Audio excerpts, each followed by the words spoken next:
Well, it's time for our last quarter notes of the year. This will actually be the last review that I do of the year. And if you're wondering why I'm on a little bit of a slant, my Christmas tree is literally where I park my video camera. So I had to kind of like move the camera a little bit so it's facing me. Otherwise, we've got the Christmas tree right here.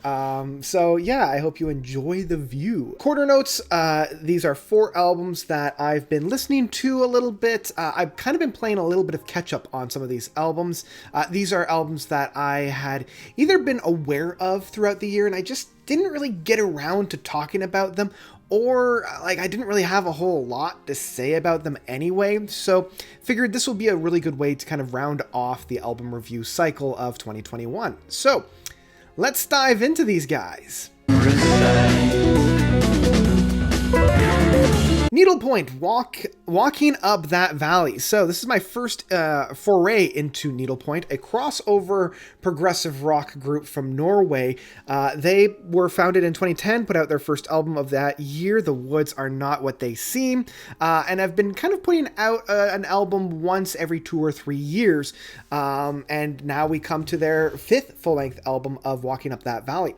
I'm really digging this one. This one kind of came out of nowhere for me. I had seen it throughout the sphere of progressive rock throughout the year, and I don't know, I just never really dove into it at any point. And so when I saw more and more people talking about it, seeing it show up on a lot of top 10 lists, I decided, okay, it's time to actually dive into this one. And I was very, very pleasantly surprised about this one. I loved how rich and full the album overall sounds. And I think a big part of that actually has to go for, and be because of the drums by Olaf Olsen. Olaf's drumming work on this album was spectacular. I'm loving all of his complex rhythm sections while still maintaining focus for the song itself. Like, he never overshone the song, which so many drummers of this caliber tend to do. I feel like this one was just in that sweet spot in that case.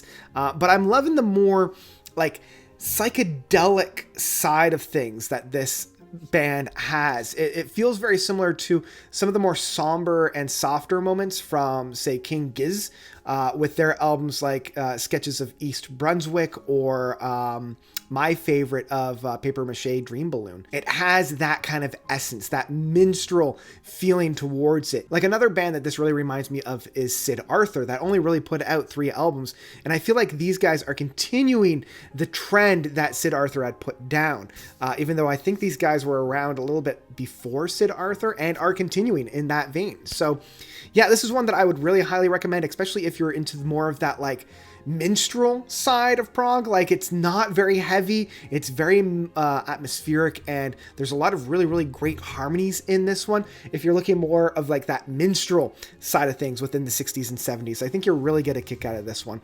This is one that I would absolutely pick up in physical format if I could find it. I just wish, and one of the things that it does kind of for me is the final track, the title track of Walking Up That Valley. It ends with a brilliant play out. The track itself is the longest track at just over almost 11 minutes, and it just feels like they just ended the track without any kind of lead up, without any kind of punctuation mark.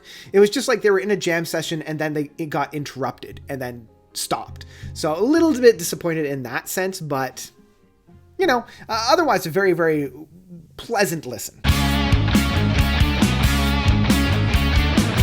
Kites by This Winter Machine. So This Winter Machine is a neo-prog group from the United Kingdom. Got started around the 2016 mark, put out their first album in 2017, The Man Who Never Was.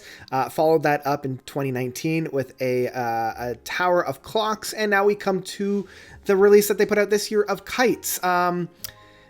This one was interesting, it's your typical kind of, I don't want to say paint by numbers, neo-prog stuff. I'm loving some of the jammy sessions on this one. I'm loving that big organ sound that we have that's channeling like Uriah Heep or Deep Purple on a lot of these tracks. I don't know, I feel like there's something missing on this album, and I'm not quite sure if it's the lack of keyboard or guitar solos on this one. I don't know if there's like a lack of harmonization, even though like 4 of the 5 members take up the vocal woodworks. I mean, Al Winters is the lead singer on this one, and I think he's kind of the driving force on this, but Dave Close, Simon Duval, and Dom Brennanson all lead their vocal works, 2 guitarists, a bass player, and a drums. And I think what's really setting this band that it needs a little bit more work is, even though they have a number of individuals coming in on the keyboard works, I feel like if they had just had one singular person, that probably would have helped round off this album, because this album does feel a little bit disjointed in its presentation. I'm also not all that excited about any of these particular tracks. Like The Storms Part 1 and 2 open up the album. That provides almost about 10 minutes worth of music, and again, it's fine. It provides a good opening for this album. You know, it's the very traditional neo-prog outfits. We've got very theatrical vocal works, a lot of playing styles, but like it's also feeling very modern in the neo-prog sphere, you know, from bands like Anubis and Airbag in that sense. But I feel like these guys never reached that same level that those 2 bands have, you know? Even with the longest track on here of the title track of Kites, I don't know, it never really did anything for me, if I'm being perfectly honest. After I listened to this album, you know, 6 or 7 times, it still doesn't really feel all that impactful for me, and I never really got a whole lot out of it. Even though this album's been out for practically 2 months now, I'm still not all that taken by it after all this time. So yeah, this is one that I would still maybe recommend if you're a big fan of neo-prog and you're looking for another fix, but with so many other great neo-prog works that have come out this year, this is one that I would probably skip. I would probably move on to something a little bit more exciting. That's what I've got for this one. Let's move on. And Anna Vard by, I think it's Agusa. There we go. I got it. I hope. These guys are a great retro outfit, retro prog from Sweden. Loving this style. This album is their, I believe it's their 4th studio record. You know, after their, oh boy. I was going to try to pronounce their other works, but I think I'm going to leave that alone. This one is a fantastic work. You know, you've got 2 tracks. The first one's 25 minutes. Second one is 21 minutes. And I'm loving the journey that this album goes on. There are, you know, one moment on the first track that I really, really like, where they're playing a lot with crescendos, playing a lot with arpeggios. It feels very funky and fresh in that sense. And there's a moment on the second track where kind of the track comes to a big head, big crescendo in that sense. And overall, it is kind of channeling bands that have done this kind of work before. Engelgard comes to mind, All Traps on Earth come to mind for sure, but these guys never really go straight into the darkness of dark in that sense. What I do like to do is put this album on for like background music, because unlike a lot of those other bands where there's a lot more complexity to it, there's a lot more drive to it, I feel like this one's much more of a jamming kind of a band. I feel like this is what Warbler would sound like if they decided to go much darker than they have in the past, and a little bit more complex in that sense as well. This is one that I'm still kind of digesting even after, you know, 20 odd listens to, but that's what I love about these styles of progressive rock, where you've basically just got 2 tracks to allow for a massive jam session with everybody. I'm loving the flutes that Jenny Puritas puts down, and I'm loving the keyboards that Roman Anderes is jamming to. If you're looking for something that's a little bit more jammy in approach, a very deep prog, I would recommend this one for sure, especially if you're into that psychedelic, more spacey rock outfit with a little bit of overtones of symphonic prog. Like, these guys don't go straight into the symphonic prog with more of that complexity and compositions, but it definitely goes into that psychedelic form, playing around with the space and just seeing where the song takes us. This is one that I would absolutely download. I think having it on your computer, taking it on the go, is a great way to enjoy this. And if I were to find it in physical format, I would pick it up, but like, my actual rating is more of a download. So yeah, that's what I've got for Agusa. And I'm excited to actually look into their back catalog. So yeah, let's move on to the last one.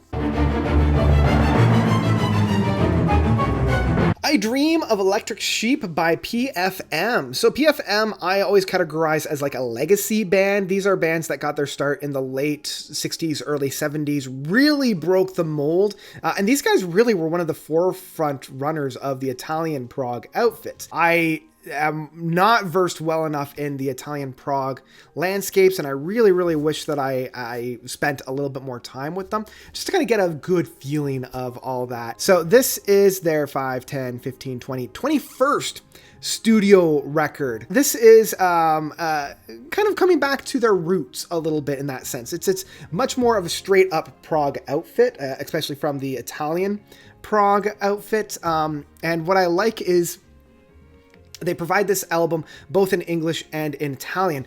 And unlike other bands that have attempted this, I feel like instead of writing this in one language and then translating it to the next, I feel like they were trying to do both at the same time, because no verse is trying to be shoehorned into the cadence and rhythm of the other language, and it all flows very well. So in that case, it's a very good translation of both. I will still say that I prefer the Italian version of this album. The album itself holds 8 tracks with 2 bonus tracks, and I will say the first track of Worlds Beyond opens up with a incredible jam session that is the best Dream Theater instrumental I've heard since probably Systematic Chaos.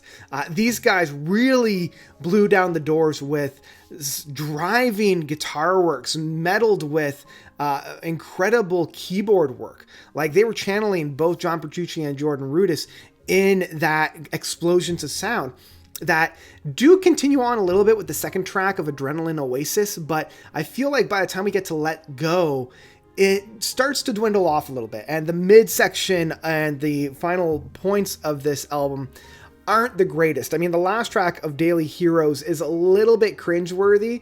It feels like some of the tracks that we would have heard off of Gentle Giant's Giant for a Day, and it doesn't really do too much for me. It isn't until we get to those more jam sessions of Transhumanis,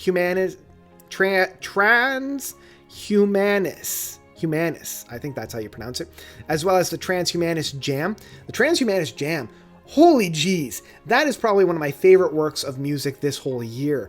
I love the rhythm and groove of that. It is so meaty and so hooky that I can't help but love it.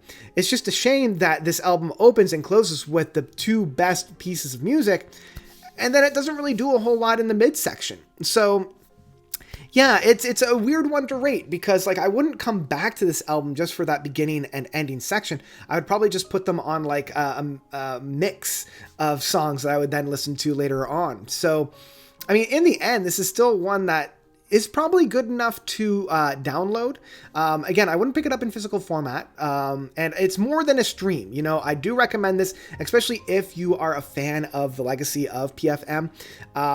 And unlike a lot of other legacy bands that had put out albums this year, like Yes, Dream Theater, I feel like this one at least met the reputation that this band had, rather than it's kind of skirting around it. Now, I'm not saying that Yes or Dream Theater wait for my surprises and disappointments of 2021 review that I'll be putting out next week. I'm going to talk about both of those then. Who knows if they're going to be in either the surprises or disappointments? Find out then.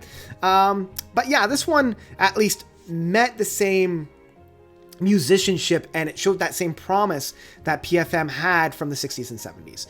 It's just, it never really reached that same height that I was really hoping for. So yeah, those are my albums. Those are the last 4 albums that I'll be reviewing for 2021. Probably the first couple of reviews for 2022 will be albums that I missed from this year, but I at least wanted to close off this year with those 4 albums because I saw that they were making some headway. They were turning some heads, and I wanted to talk about them before I closed off with my big top 10. Spoiler alert, is a top 20 albums of 2021, because there were a lot of brilliant and magnificent albums from 2021 that I wanted to talk about, and I just felt like doing only 10 of them didn't do a good job at that. So look out for that. That's coming out next week. And yeah, I think that's all I've got for right now. So the albums that you saw, PFM, Needlepoint, Kites, Agusa. Did you love them? Did you hate them? Let me know by telling me your thoughts by commenting down below. And I think that's about it. Thank you all so much for watching. As always, you guys are definitely the best. And until next time, Notes out.